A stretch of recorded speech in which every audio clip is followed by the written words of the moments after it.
Crime show के अंदर जब एसीपी प्रद्युमन क्राइम स्पॉट पे पहुंचता है, अक्यूज को पकड़ने के बाद क्राइम सीन का इन्वेस्टिगेशन करने के बाद में वो ये कहता है कि ये अक्यूज अकेला इस ऑफेंस को नहीं कर सकता, इसके पीछे किसी और का दिमाग है, किसी और की साजिश है, किसी और की प्लानिंग। तो आज के वीडियो में हम ये प्लानिंग, कॉन्स्पिरेसी, एग्रीमेंट, इसको समझने की कोशिश करेंगे कि किसी अपराध को किए जाने में इसका क्या रोल होता है। Hello dear friends, I welcome you all to my second video under my YouTube channels, Laws is Simplified with Shashi Shekhawat Advocate. Dear friends, in this video we shall be discussing about conspiracy. The role of conspiracy in commission of an offense.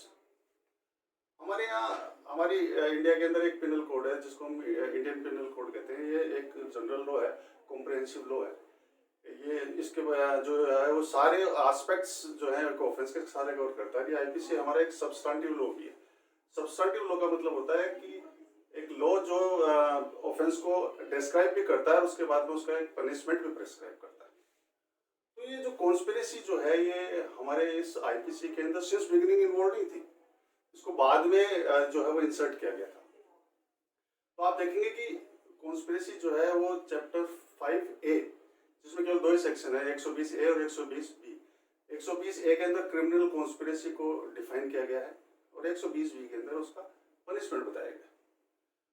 तो जैसा कि हमने देखा कि हमारे यहाँ पहले क्या है कि जो प्लानिंग और कॉन्स्पिरेसी जो उसके पीछे से की जाती थी उसको इतना सीरियसली लिया नहीं जाता था, और जो ये प्लानिंग कॉन्स्पिरेसी करते थे वो ये लगता था कि जो एक्चुअल में जो ऑफेंस कर रहा है वही पकड़ा जाएगा, हम तो पकड़े ही नहीं जाएंगे। तो वो गलत सोचते थे। तो उस सोच को दूर करने के लिए और ऐसे लोगों को जो पीछे रह के ऑफेंस करते हैं उनको पकड़ने के लिए क्रिमिनल कॉन्स्पिरेसी का प्रोविजन इसके अंदर डाला गया। तो आइए सबसे पहले हम समझते हैं कि क्रिमिनल कॉन्स्पिरेसी होती क्या है। जब ये दो या अधिक व्यक्ति किसी कार्य को करने के लिए सहमत होते हैं। कार्य क्या हो सकता है? इलीगल है, कोई ऑफेंस हो सकता है, कोई प्रोहिबिटेड बाय लॉ कोई चीज हो सकती है। जब उसको करने के लिए अगर कोई एग्रीमेंट करते हैं तो एग्रीमेंट ही अपने आप में क्रिमिनल कॉन्स्पिरेसी कहलाता है। और ये एग्रीमेंट इटसेल्फ जब किसी ऑफेंस के बारे में है तो ये इटसेल्फ पनिशेबल है।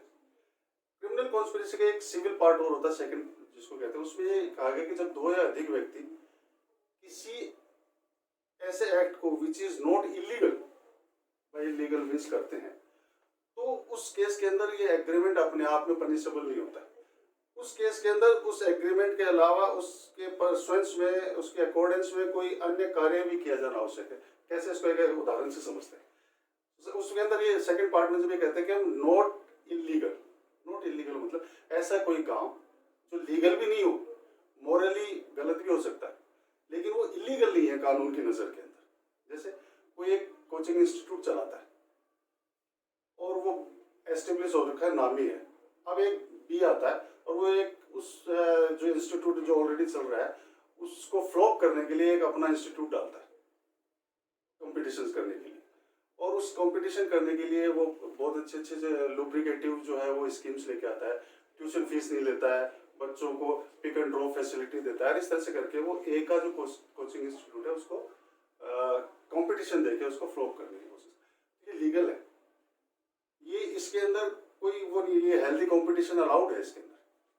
तो वो एक इस तरह का वो किया जा सकता है इसके अंदर। अब उसके अंदर बात आती है कि जब वो नॉट इलीगल एक्ट को करने के लिए अगर वो इलीगल मीन्स यूज करता है तो ऑफेंस हो जाता है। कैसे?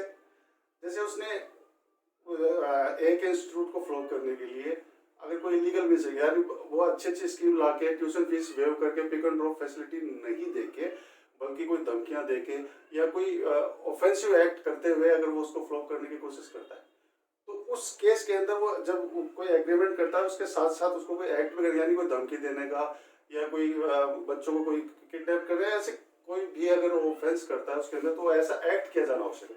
तो हमने देखा क्रिमिनल कॉन्स्पिरेसी में दो चीज होती है कि कोई अपराध करने के लिए तो एग्रीमेंट इटसेल्फ जो है पनिशेबल है, लेकिन अगर कोई illegal an act which is not illegal by illegal means अगर आप करते हो तो उस केस के अंदर एग्रीमेंट इटसेल्फ पनिशेबल नहीं होता, उसके परसुएंस में कोई एक्ट भी किया जाना बहुत जरूरी है।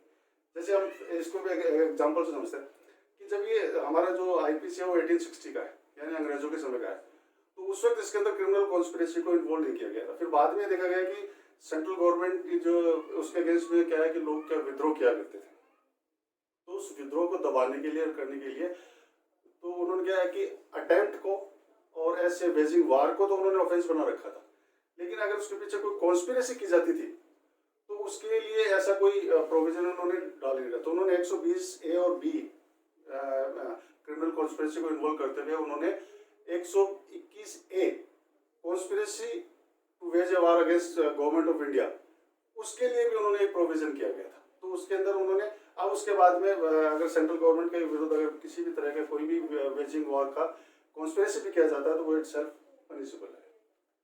तो ये तो हमारा ये इसका पार्ट हो। अब इसका हम एक एग्जांपल से और समझने की कोशिश करते हैं कि अगर मान लो किसी ने कोई एक ऑफेंस करने के एक्चुअली 4 स्टेजेस होती है। सबसे पहले होती है उसके बारे में सोचा, इंटेंशन, थिंकिंग, प्लानिंग। सेकंड होता है कि उस ऑफेंस को एग्जीक्यूट करने के लिए आप उसके लिए कोई प्रिपरेशंस करते हैं। और थर्ड होता है उसका अटेम्प्ट, यानी आपने वो ऑफेंस करने के लिए आपके हाथ में जो कुछ था वो आपने कर दिया, लेकिन आप टारगेट मिस हो गया, वो अटेम्प्ट हो गया। और जब आप फोर्थ स्टेज होती है कि जब वो ऑफेंस कंप्लीट हो जाता है, तो हमने इस वीडियो के अंदर केवल और केवल जो फर्स्ट स्टेज है उसको हम इसमें इंक्लूड कर रहे हैं, और फर्स्ट स्टेज के अंदर जो आगे कॉन्स्पिरेसी। तो जैसे अभी अगर कोई आदमी किसी का एग्जाम्पल से हम समझते हैं कि अगर कोई किसी का मर्डर करना चाहता है तो सबसे पहले उसके दिमाग के अंदर क्या है, तो उसकी वो कॉन्स्पिरेसी करता है। फिर वो अगर वो किससे मर्डर करना चाहता है, सपोज वो पिस्टल से करना चाहता है, तो वो पिस्टल वगैरह, गोलियां वगैरह वो अरेंज करने की कोशिश करेगा, वो प्रिपरेशन हो गया। उसके बाद में अगर वो उस आदमी को जिसको मारना चाहता है उसके ऊपर वो गोली फायर करता है, तो अगर वो गोली लग जाती है और वो आदमी बच जाता है, या वो गोली मिस हो जाती है, तो वो अटेम्प्ट हो गया। लेकिन अगर वो गोली लग गई और वो आदमी मर गया तो इसका मतलब ये हो गया कि वो आदमी वो ऑफेंस कमिट हो गया।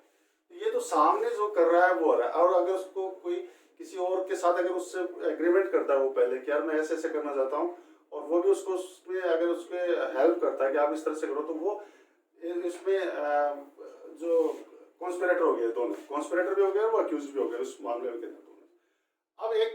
अब सेकंड एस्पेक्ट और इसका देखते हैं। एक आईपीसी के अंदर एक प्रोविजन हो रहा है अबेटमेंट का। अबेटमेंट भी जो है, अबेटमेंट होता है दुष्प्रेरण।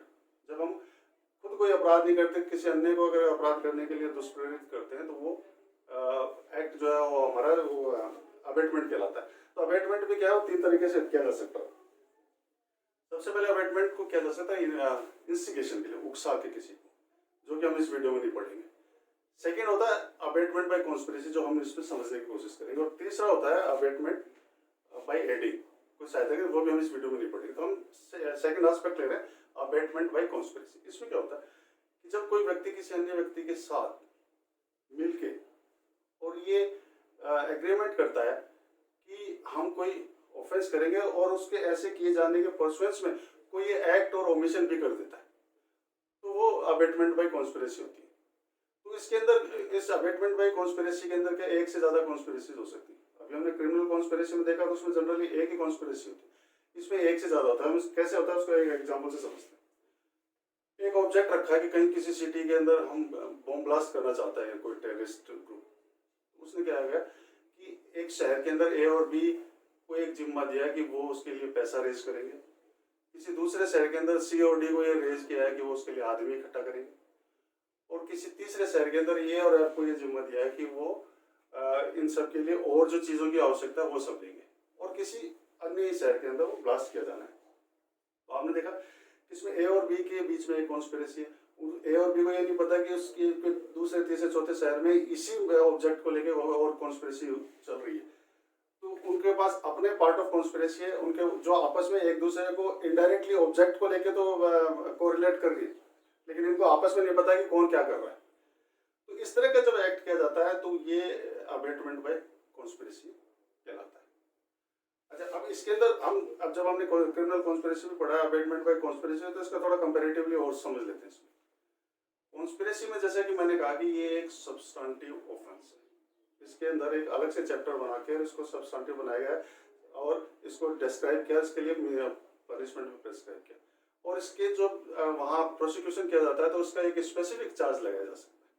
जबकि अबेटमेंट में क्या है कि जिस ऑफेंस का अबेटमेंट किया है उसी के साथ रीड विद करके इसका चार्ज लगाया जाता है। क्रिमिनल कॉन्स्पिरेसी के अंदर कॉन्स्पिरेटर और अक्यूज्ड एक ही व्यक्ति हो सकता है, लेकिन अबेटमेंट बाय कॉन्स्पिरेसी के अंदर अबेटर अलग होता है और एक्चुअल ऑफेंडर अलग होता है, एक्चुअल परपेट्रेटर अलग होता है, दो अलग अलग कॉन्स्पिरेसी के अंदर क्या है कि एक ही कॉन्स्पिरेसी होती है जनरली, और अबेटमेंट के अंदर कई सारी हो सकती है, क्योंकि उसमें अगर आप देखेंगे तो उसमें लिखा हुआ है एनी कॉन्स्पिरेसी, यानी किसी भी कॉन्स्पिरेसी में अगर कहीं भी किसी भी स्टेज पे आप इन्वॉल्व होते हो तो वो अबेटमेंट बाय कॉन्स्पिरेसी होता है। अब ये आती है कि जब हमने ये भी कर लिया और जब केस जो है अक्यूज को जब इन्वेस्टिगेशन कंप्लीट होने के बाद चार्जशीट जब कोर्ट में फाइल की जाती है, तो प्रोसिक्यूशन जब उसको प्रूव करने के लिए जाता है तो उसके लिए एक प्रोविजन दिया गया हमारे सेक्शन 10 इंडियन एविडेंस एक्ट के अंदर। वो क्या कहता है?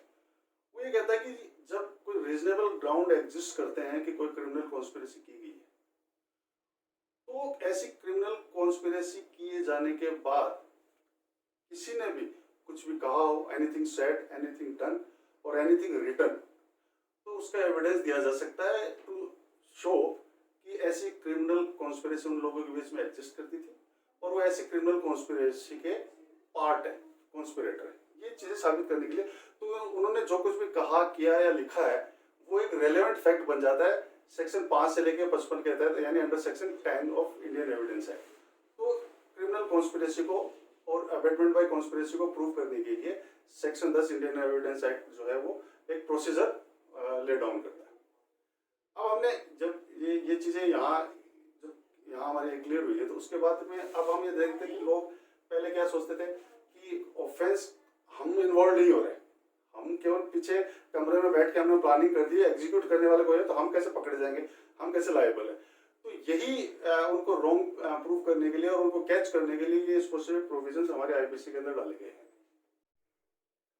उम्मीद करता हूँ आपको मेरा ये वीडियो पसंद आया होगा, and I expect you people to like my video and also subscribe my channel, and let me know if you have any query on any particular subject।